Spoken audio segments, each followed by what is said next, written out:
have multiple characters, right? But it looks like he's just going to go at him with Terry on Terry action.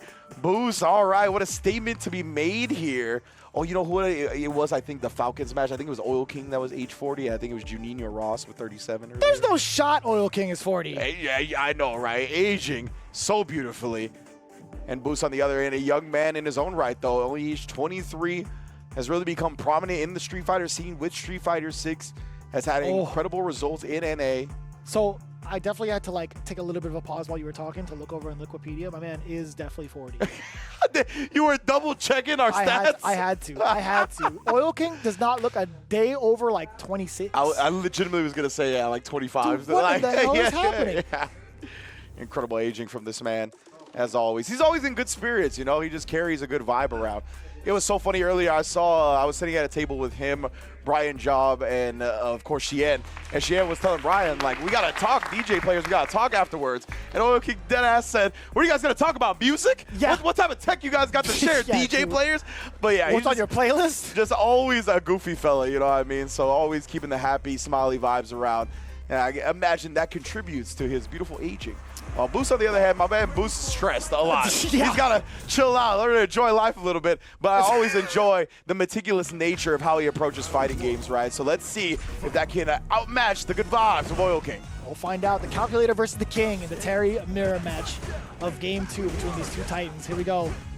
Already off to a very, very aggressive start from both ends. Booce with a big rebuttal. We get the quick burn, dash up, slight hezzy. Does get the forward throw. Oil King back towards the wall. How do you combat against it? Oh man, just a bit short on that drive rush, but it still works out for Booce as he keeps the combinations going in the corner. Oh, that's plus frames off the round wave. Oh. Yeah, again, another one has plus 5 on block. Nasty work. Counter hit. I couldn't quite convert off of it from there. Had the level 1 available, but didn't want to let it rip. Totally understandable too, right? It wouldn't have been like a really big switch up in regards to like the drive gauge damage, even like the life deficit or life change up, I should say. Yeah. Booce, man, is so good at just the 1-forward jab game. This time for taking all his drive meter. He's got so much. I was going to say, you got to imagine he's going to spend it if he does get a crouch medium kick to connect. Oh, same great cell. You know, you took the words right out of my mouth. Get the plus frames in hot pursuit. Booce still ready to challenge after that drive rush. Pretty much very close to life. Oil King with a slight advantage, actually. Not anymore! That's going to be the death of him. Booce taking advantage of that reluctancy, getting that back throw for the first round. And so we talked about the potency of the OD power wave. We talked about it at the very beginning where we saw Juninho lay that trap for Oil King earlier. That was because Oil King didn't have the meter to match his own right. So, right, Booce just powered through anything he had. Dash up really scary, going unchecked even more so. Booce does land that throw, tries to set out a message with that roundhouse. Oil King still actually getting stuffed out a bunch of times over the punish counter, way too close. And I like him going for the quick burn to see if Booce would react with anything on defense. Yeah, exactly right. He just blocked it out, left him standing, see if Booce was going to get frisky about it. But instead snipes him with the crouching medium kick. Didn't have to spin meter either because he went with the target combo.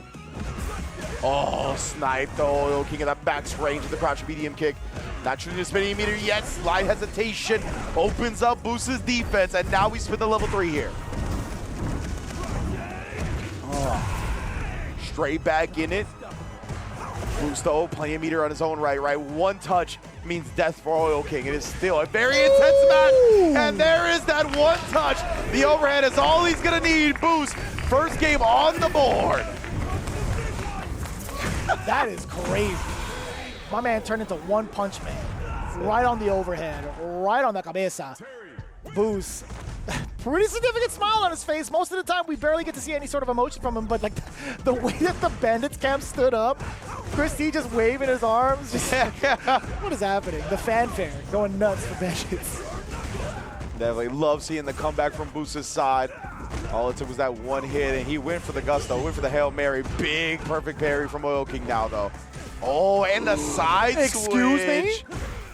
Booce trying to check it. I think he just realized it a little bit too late. Establish these throws here. Knows Oil King is willing to take it because of how much of a life lead he has. Nice cross cut. Oh, back throw again. So much control now for Booce, actually beating out the parry initially.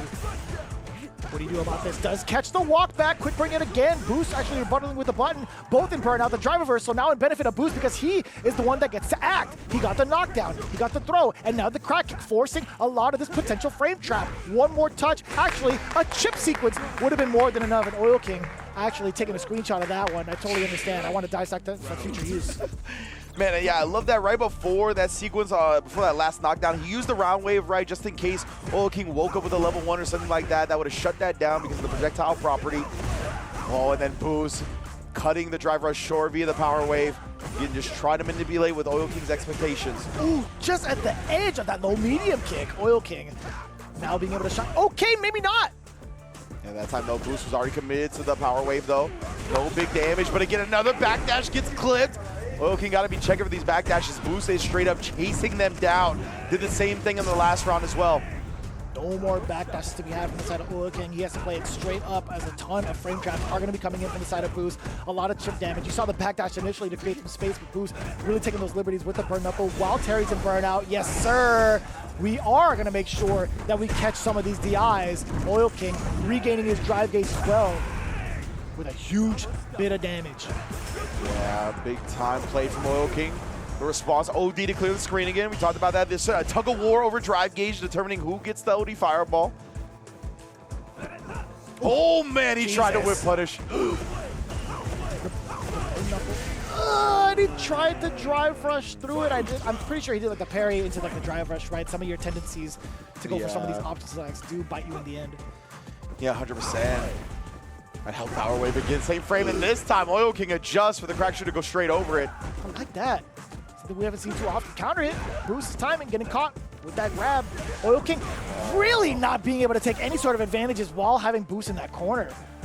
Yeah, whiffing the bird knuckle for the side switch right there.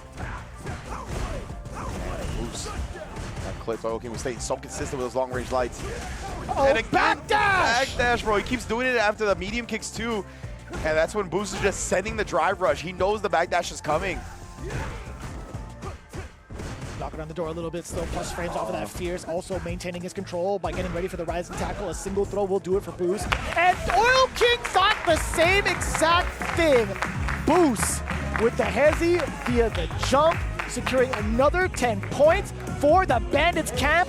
Looking unstoppable right now. And that's what I talked about when it comes to the jumps and attacking the moment of recognition, right? That's why you walk a little bit before that jump. So you just plant the seed in your opponent's mind that the walk up into something is coming, whether it be buy-in, throw, whatever it may be, right? He just walked up just enough to catch Oil King looking to throw and then jumped out of it. Beautiful stuff from Booce. Just the general, man. I love his nuanced answers to players. This is why I love watching the guy, right? We saw how many times that backdash just got completely exploited, right? Oil King kept backdashing after these certain instances, whether it was after he got him to block stand medium kick, after certain ranges with power wave, and Booce was just sending drive rushes, figuring that the backdashes were coming. Incredible reads, and just in general, a way to defeat Oil King. I didn't realize, like, as the Bandit cap stood up, it was just MedRD with, like, a stoic look, put his hands up. He didn't want to, like, celebrate too much. Really, man. There's the backdash, Kobe man. Bryant mentality. But, yeah, Oil King, again, you highlighted one of the biggest weaknesses. There's a certain pattern that he's pretty much showing out there. After medium kicks, after certain sequences, he would backdash. And then Booce taking full advantage of that situation. He thought to himself, you know what, I've been getting away with a lot.